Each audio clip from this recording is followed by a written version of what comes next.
25년 뒤에는 전 세계 인구의 절반이 안경을 쓰게 될 것이라고 하는데요. 안과 의사 중 열이면 열 자녀에게 착용을 하게 하는데요.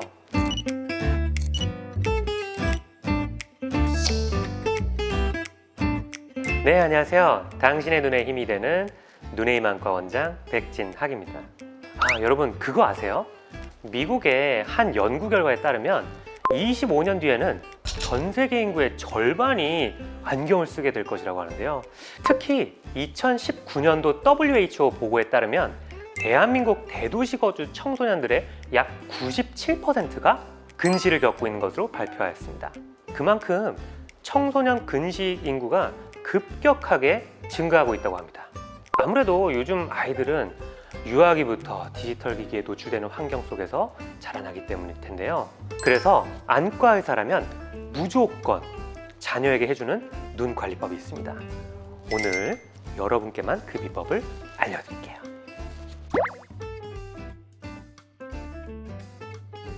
아무래도 이제 디지털 기기에 노출이 좀 이른 나이부터 있어서 좀 발생을 한다고 하는데요. 저희 세대 때는 좋은 근시 진행 억제 치료들이 없어서 정말 무방비 상태로 그냥 안경만 끼고 계속 그냥 눈이 나빠질 일만 남았었는데, 요즘은 드림 렌즈라든지 아트로핀 안약 치료라든지 마이오가드, 마이오스마트 여러 가지 시력 교정 효과뿐만 아니라 근시 진행을 막아주는 그런 좋은 치료들이 있기 때문에 그런 좋은 치료들을 활용하는 게 굉장히 중요합니다. 안과 의사 중 열이면 열 자녀에게 드림 렌즈를 착용을 하게 하는데요. 저도 실제로 아이를 키우는 아빠로서 드림 렌즈를 이용한 눈 관리법을 굉장히 좀 신뢰합니다. 어렸을 때부터 드림 렌즈를 착용하면 안구가 길어지며 근시가 진행되는 것을 예방할 수 있기 때문이죠. 실제 많은 연구에서 드림 렌즈가 아이들의 안구 길이 성장을 억제해서 근시 진행을 늦춰준다는 것이 밝혀졌습니다. 그리고 나이가 어릴수록 드림 렌즈의 근시 진행 억제 효과가 더 높다고 하죠. 저도 아이를 낳으면 무조건 이제 드림 렌즈 착용을 하기로 했는데 다행히 저희 아이들은 눈수저라고 하죠. 눈이 너무너무 좋게 태어나서 아직까지는 드림 렌즈를 착용할 일은 없었습니다. 근시가 좀 나타나지 않고 있어요. 그래도 이제 안과 의사들끼리 모이는 모임을 가거나 주변 안과 의사 이제 지인분들 이야기를 들어보면 거의 무조건 아이들에게 드림 렌즈를 착용하게 하고 있더라고요. 드림 렌즈는 하드 렌즈의 일종인데요. 근시와 난시는 망막에 물체상이 제대로 맺히지 않으면서 발생합니다. 그런데 이때 자는 사이에 드림 렌즈를 착용하면 렌즈가 각막을 누르고 각막의 모형이 평평하게 변형이 되죠. 그리고 낮에는 이 변형된 모양이 일정 시간 동안 유지가 되면서 시력이 교정이 되는 것입니다. 교정 효과는 개인차가 있지만 보통 하루에서 이틀 정도 유지가 되고요. 착용하지 않으면 다시 원래 시력으로 돌아오게 됩니다. 교정된 시력을 유지하거나 근시 진행 억제 목적으로 착용을 한다면 매일 착용하는 것이 좋죠. 어린 아이들일수록 각막의 탄력성이 우수하기 때문에 시력이 교정된 상태가 더 좀 오래 유지가 됩니다.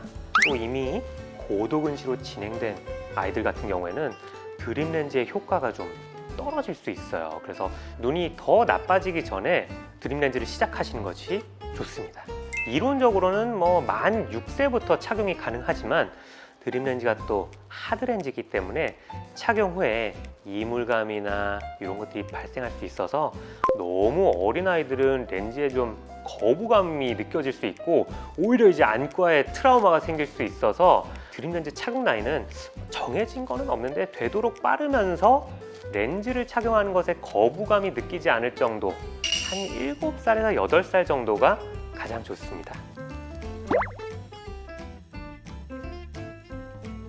드림 렌즈의 가장 큰 장벽이 아이들이 렌즈 착용을 좀 무서워한다는 것인데요. 정말 웬만한 성인분들도 렌즈 끼는 걸 어려워하고 거부감 느끼는데 뭐 아이들은 오죽하겠어요.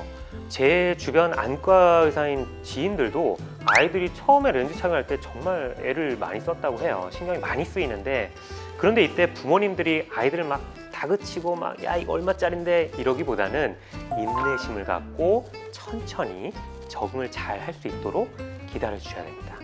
뭐 칭찬은 고래를 춤추게 한다는 말이 있듯이 엄마도 렌즈 끼는 걸 무서워하는데 우리 뿅뿅이는 용감하게 잘하네, 뭐 이런 식의 칭찬으로 아이들을 응원하고 북돋아 주세요. 그리고 렌즈 착용 전후로 인공 눈물을 넣으시면 렌즈로 인한 이물감을 줄여줄 수도 있습니다. 그리고 또 중요한 게 이렇게 렌즈를 착용한 다음에 간단한 눈 깜빡임 운동만으로도 이물감을 좀 줄여줄 수가 있습니다. 그래서 이렇게 처음 며칠만 렌즈 착용을 도와주셔도 아이들이 자고 일어난 다음 날 깨끗하고 선명한 세상을 보면 그 뒤로는 알아서 열심히 렌즈를 착용하려고 합니다. 일단은 적응만 잘 되면 드림 렌즈 착용은 문제가 되지 않습니다. 아무래도 아이들이 착용하는 것이기 때문에 부작용을 걱정하는 부모님들이 정말 많으세요. 또 이제 뭐 인터넷 보면은 드림 렌즈를 끼면 안구 건조증에 걸린다, 안압이 높아져서 위험하다, 뭐 이런 이야기들이 있어서 그런 거 듣고 걱정하시는 분들이 많은데요. 근데 뭐 드림 렌즈 낀다고 무작정 각막을 막 압박하는 것이 아니기 때문에 안압이 높아질 일은 없고요. 또 관리만 잘하면 안구 건조증에 걸리는 일도 없을 것입니다. 그래서 렌즈를 청결하게 잘 관리해 주셔야 됩니다. 렌즈를 착용하는 중에 균이 눈에 침범해서 각막염이나 결막염에 걸리는 일들이 사실 종종 있기 때문이죠. 그리고 렌즈는 반드시 6시간 이상은 착용해 주셔야 시력 교정 효과를 볼 수 있고요. 아이들이 수면하는 충분한 시간인 8시간 정도 착용하는 것을 가장 추천해 드리고 있습니다. 오늘은 안과의사라면 무조건 자녀에게 해주는 드림 렌즈에 대해서 알아보았는데요. 드림 렌즈는 아무래도 가격대가 좀 있을 뿐만 아니라 2, 3년마다 시력에 맞게 또 교체를 해줘야 돼서 부담스럽게 생각하시는 부모님들이 많습니다. 드림 렌즈는 일시적인 시력 교정 뿐만 아니라 고도근시로 진행하는 것을 막아주기 때문에 아이들에게 평생 깨끗하고 선명한 세상을 볼 수 있는 기회를 선물하므로 그 가치가 정말 크다고 생각합니다. 또 아이들의 시간은 한 번 지나면 돌아오지 않는데요. 안경 없이 자유롭게 힘껏 뛰놀았던 어린 시절의 추억들을 만들어주고 싶은 부모님들은 드림 렌즈 착용을 꼭 한번 고려해 보시기 바랍니다. 지금까지 눈의 힘 안과 원장 백진학이었습니다. 감사합니다.